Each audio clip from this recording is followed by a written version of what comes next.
आपल्या शरीरातील वातदोष वाढण्याची 10 प्रमुख कारणं आहेत.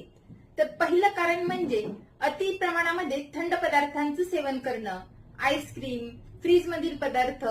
त्यानंतर दुसरं कारण म्हणजे अति प्रमाणामध्ये कडू, तिखट आणि तुरट पदार्थांचं सेवन करणं.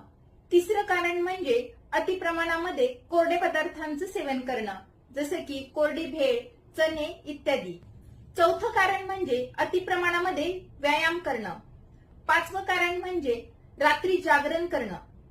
सहावं कारण म्हणजे अति प्रमाणामध्ये बोलणं, अति प्रमाणामध्ये चालणं, अति उन्हामध्ये चालणं. सातवं कारण म्हणजे मल, मूत्र यासारख्या वेगांचं धारण करणं. आठवं कारण म्हणजे अधिक प्रमाणामध्ये उपवास करणं. नववं कारण म्हणजे ऋतू. हिवाळा आणि पावसाळ्या ऋतूमध्ये वात वाढलेला असतो. आणि 10